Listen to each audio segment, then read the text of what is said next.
It's time for Recipe of the Day. The origin of the word chimichurri is not certain, and there are a variety of strange false etymologies for it, and some more likely etymologies. I think of the more likely etymologies, my favorite is that it comes from a Basque word that I'm not going to try to pronounce that means hodgepodge, or a mixture of several things in no particular order. I really like that because chimichurri is just this mixture of somewhat maybe randomly seeming things, but they come together and are beautiful. Now, many Basque people settled in Argentina in the 19th century, so if that is where the word came from, it makes a little bit of sense. But there are other possible etymologies too. Whichever etymology you go with, chimichurri is definitely delicious. It is originally from Argentina and Uruguay, but is kind of spread throughout Latin America. I know I had an amazing chimichurri steak when I was in Costa Rica a couple of years ago, and that is kind of what I've based this recipe on. So a lot of the chimichurri steak recipes that I've seen on the internet and in cookbooks really are just cooking the steak in a normal sort of way and then topping it with chimichurri sauce. But I really wanted to do something to the steak to make it extra special. I tried some marinades and I tried marinating it in chimichurri and nothing was really coming through. The chimichurri marinade didn't really add much because that chimichurri sauce at the end is so bright and delicious anyways. And anything else that I tried to put in the marinade ended up kind of competing with the chimichurri at the end.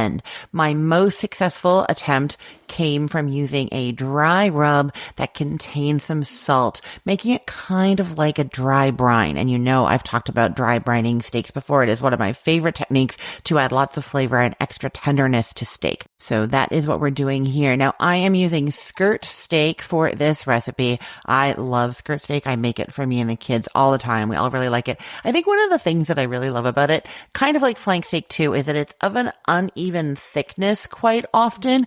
And so when I cook it, I can get theirs in the sort of like medium well that they like and still have a kind of medium temperature for me on some pieces, which I like. So that is one of the reasons that I really like skirt steak. It's uneven, and so it gets that variety for different people's taste, you know? And I'll just mention here that I do have a guide on Cook the Story for how to cook skirt steak perfectly, and it is very, very helpful. I definitely recommend that you check that out. So you're going to get out your skirt steak, sort of a 1.5 to 2 pound skirt steak. And I find it easiest to cut it in half right away. You're cutting it into pieces that will fit into a large frying pan, your large frying pan, however big that is. Now, you can, of course, do this on the grill instead. I still recommend cutting the skirt steak into 2 or 3 pieces. It's just easier to flip those on the grill and kind of move them around if they're cooking at different temperatures. So definitely easier to cut them. Then in a small bowl, mix together 1/2 teaspoon of salt, 1/2 teaspoon of chili powder, and 1/4 teaspoon of black pepper,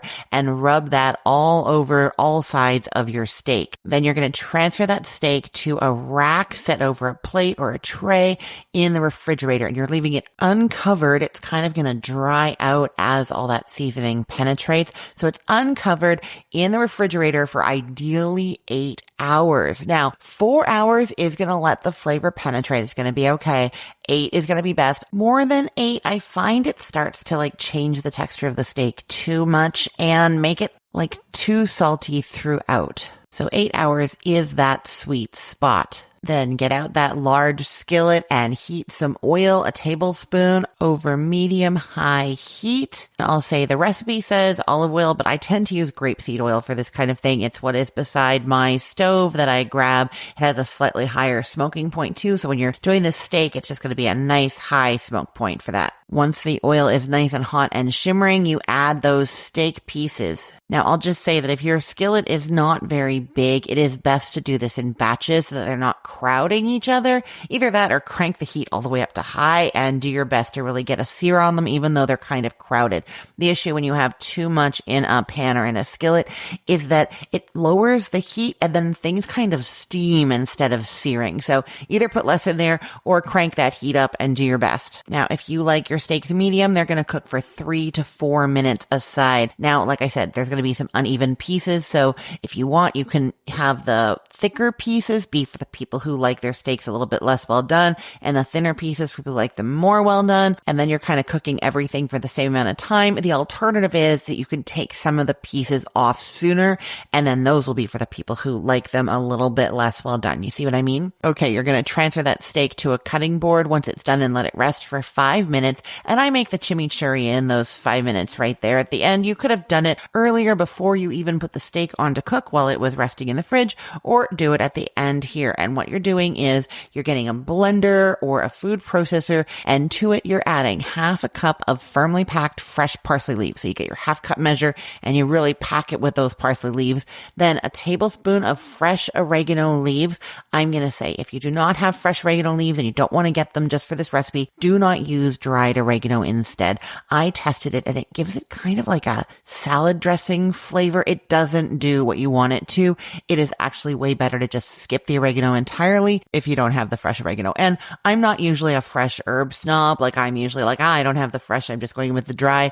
It really didn't work here. So that is why I'm saying this. Also to that blender or food processor, you're adding 2 cloves of peeled garlic, 6 tablespoons of your best tasting olive oil, and then 3 tablespoons of red wine vinegar, half a teaspoon of salt, and optionally a pinch of crushed red pepper flakes.